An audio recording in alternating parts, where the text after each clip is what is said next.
One word, gamers. Two words, gamers, gamers. Three words, gamers, gamers, pro gamers. We're talking about the last one. Today we're talking about competitive video gaming, aka electronic sports, aka esports, aka, yeah dad, I'm an e-athlete now. Look it up, it's a thing. The year is 1991. Wait, that's actually not far back enough, so try it again. The year is sometime before 1991. Yeah, I mean, that works, I guess. The first official video game competition was all the way back in 1972 at Stanford University, where primitive gamers were competing for high scores in a game called Space War, and the prize for the first place winner was a year-long subscription to Rolling Stone magazine. Ooh, cool. But the real e-girl hours started in 1980 with events like the Space Invaders Championship thrown by Atari, which attracted more than 10,000 aspiring pro gamers and is widely credited as the first major esports event. And esports would continue to grow throughout the 1980s with games like the aforementioned Space Invaders, Pac-Man, and Donkey Kong, and would even birth one of the first famous e-athletes, Billy Mitchell, who is so hot and cool. Okay, so like I was saying, the year is 1991. Street Fighter 2 just hit the arcades and it is just rocking peenies and jeans worldwide. Because multiplayer in Street Fighter 2 didn't translate to just taking turns or competing for a high score. Yeah, right, Grandpa, sorry, but fuck that. This is real-time player 1 versus player 2 head-to-head battle. This is combat. This is competition. Now that's what I call esports. This now iconic and landmark video game not only laid down the groundwork for like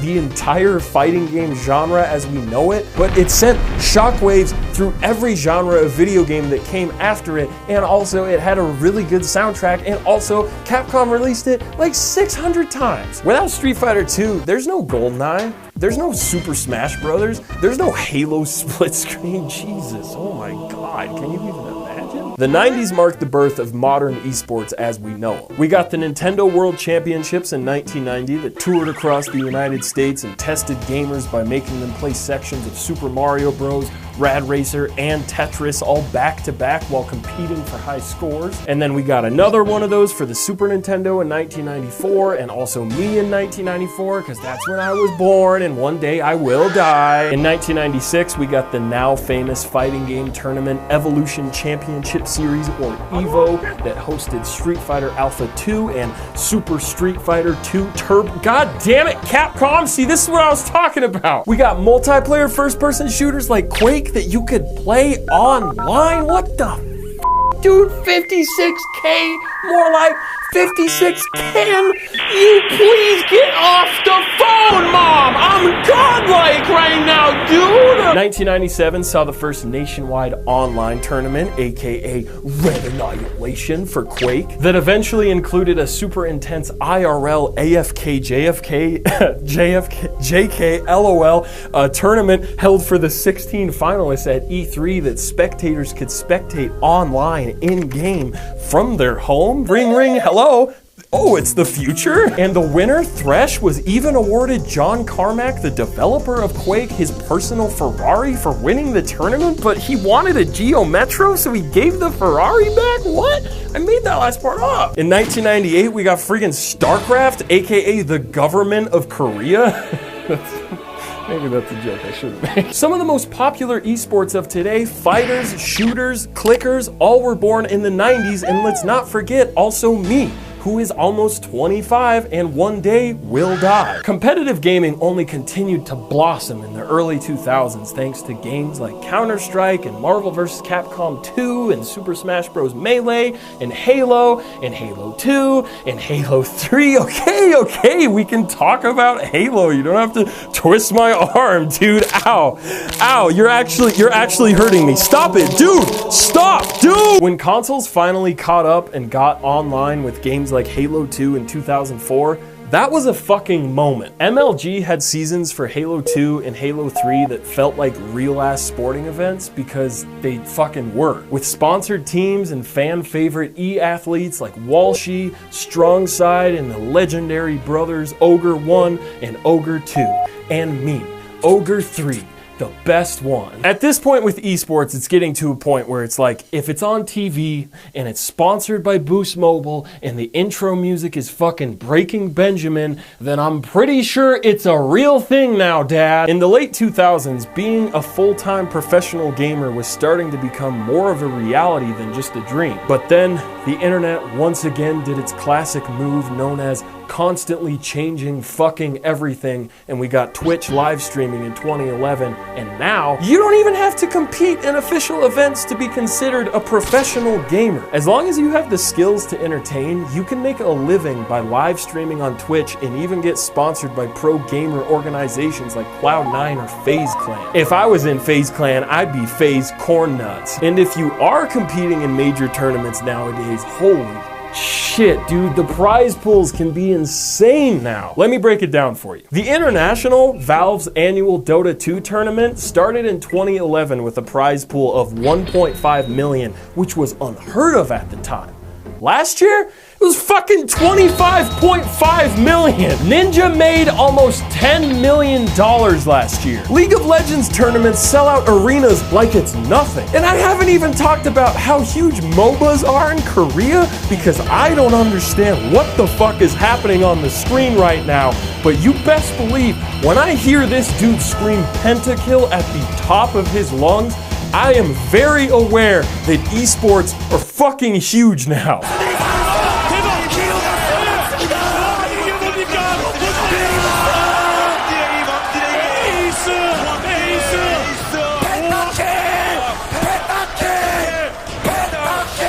But still, if you're not a gamer, why should you care about any of this? Because esports finally make a fuck ton of money and you get to dye your hair and get a sick gamer chair and have sex with all of FaZe Clan? No, silly. You should care because of this.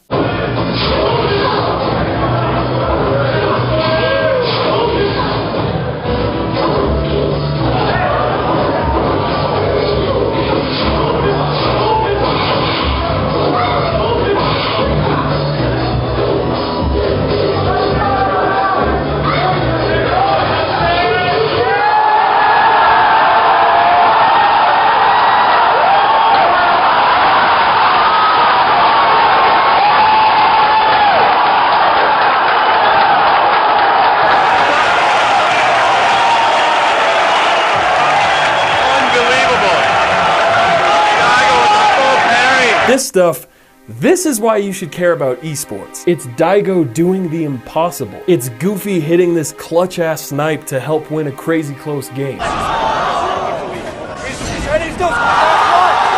It's Snacks playing CSGO like it's fucking Metal Gear Solid, and it totally paying off. They're a man to the good here, Virtus Pro, but that is massive. But Snacks is walking around and just walking in a Snacks wonderland. He got to tell you, hat-trick of frags. He waited, and then he finished off the job.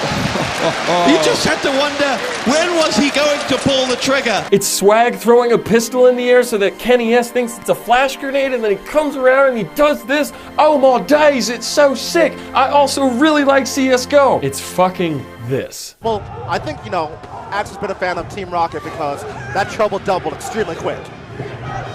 The Pikachu chant is humongous here. Oh man. Silent Wolf. We've seen a lot of 4 stocks on this stage before. But 45 seconds, Silent Wolf might be down to his last stock. Is he gonna get it before a minute passes? Well, let's see. He's right near the edge. Oh my god! Destruction! That was emphatic. That was amazing. That's why you should care about esports. It's the comebacks, it's the rivalries, it's the teamwork, it's the creativity, it's the inspiration, it's the iconic moments, but most of all, is fucking passion. Some of you might be asking, well, why didn't he talk about speedrunning? Because according to Wikipedia's definition of esports, that could technically be an esport, and my answer is that that's just a lot to unpack, and also, I'm gonna make videos in the future, so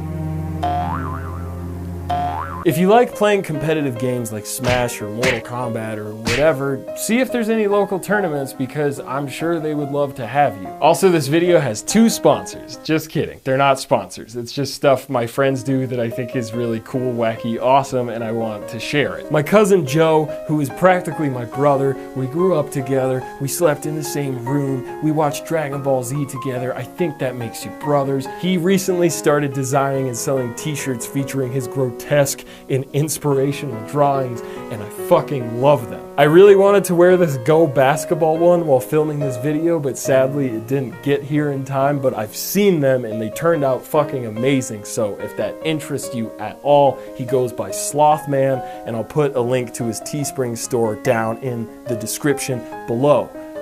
Comment for FaZe Clan. The other thing I want to shout out is my buddy Dylan, who produces under the name Rhodes, and he has been killing it lately with his beats. Some of you might even recognize his name from way back when I worked with him on the 10K video, which, Jesus Christ, that feels like forever ago. He's working on his own project right now, but he also sells beats and will commission instrumentals, so if any of that intrigues you, do not hesitate to hit him up. His stuff is totally worth it. I'll put a link down below to check out his shit and contact him. Also, Dylan really likes horror movies, so like that's kind of sick. All right, I'm gonna go have sex with FaZe Clan. I need to stop making that joke.